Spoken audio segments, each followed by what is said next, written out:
फिर मैंने दृष्टि की और देखो, वह मेमना सिय्योन पहाड़ पर खड़ा है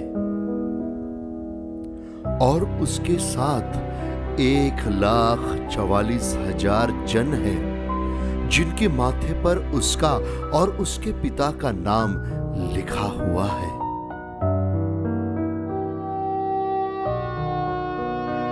और स्वर्ग से मुझे एक ऐसा शब्द सुनाई दिया जो जल की बहुत धाराओं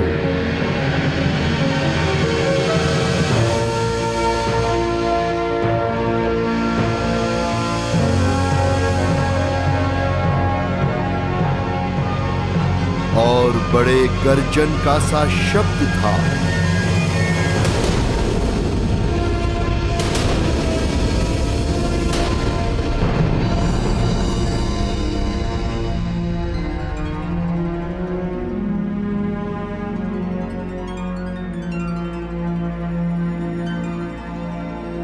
और जो शब्द मैंने सुना वह ऐसा था मानो वीणा बजाने वाले वीणा बजा रहे हो।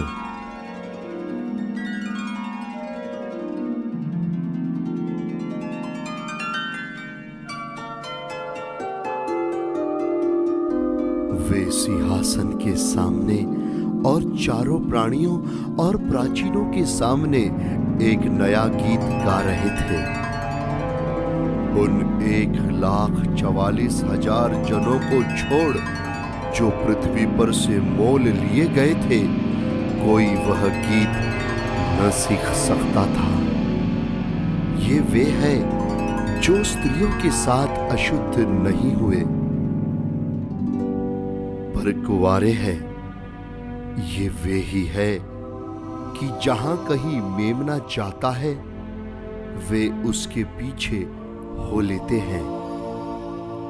ये तो परमेश्वर के निमित्त पहले फल होने के लिए मनुष्य में से मोल लिए गए हैं।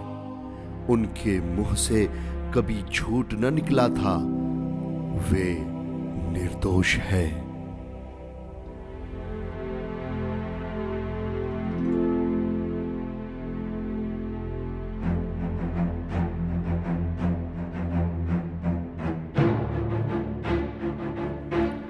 फिर मैंने एक और स्वर्गदूत को आकाश के बीच में उड़ते हुए देखा, जिसके पास पृथ्वी के रहने वालों की हर एक जाति और कुल और भाषा और लोगों को सुनाने के लिए सनातन सुसमाचार था।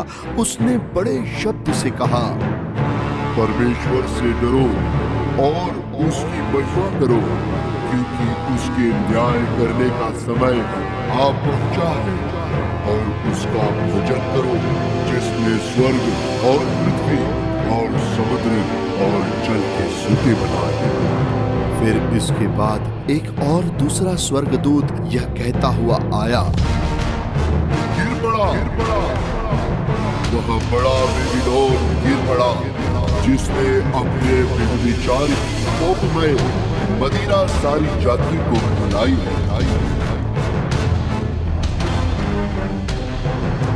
फिर इनके बाद एक और तीसरा स्वर्गदूत बड़े शब्द से यह कहता हुआ आया, जो कोई उस पशु और उसकी मूर्ति की पूजा करे और अपने माथे या अपने हाथ पर उसकी छाप ले, वह परमेश्वर के प्रकोप की मेरी मदिरा जो उसके क्रोध के कटोरे में डाली गई है पिएगा।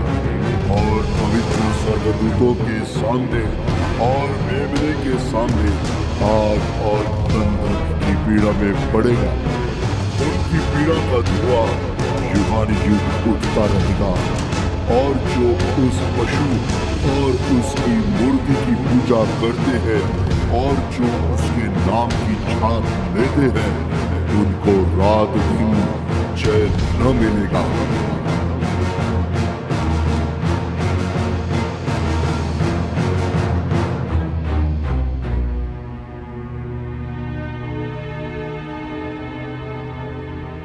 पवित्र लोगों का धीरज इसी में है जो परमेश्वर की आज्ञाओं को मानते और यीशु पर विश्वास रखते हैं। फिर मैंने स्वर्ग से यह शब्द सुना, लिख, जो मृतक प्रभु में मरते हैं वे अब से धन्य हैं।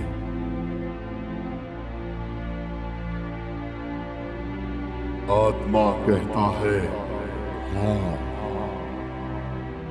क्योंकि वे अपने सारे परिश्रम से विश्राम पाएंगे और उनके कार्य उनके साथ हो लेते हैं।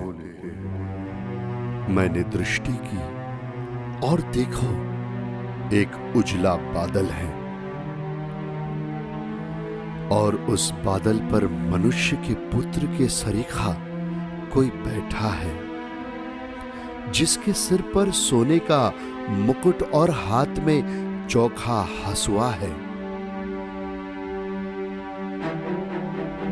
फिर एक और स्वर्गदूत ने मंदिर में से निकलकर उससे जो बादल पर बैठा था बड़े शब्द से पुकार कर कहा, अपना हसुआ लगाकर नवनी कर, क्योंकि नवनी का समय आ पहुंचा है, इसलिए कि पृथ्वी की खेती पक चुकी है।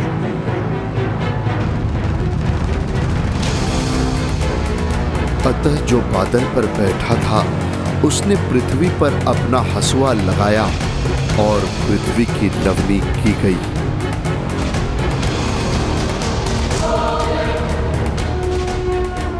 फिर एक और स्वर्गदूत उस मंदिर में से निकला जो स्वर्ग में है, और उसके पास भी चोखा हसुआ था।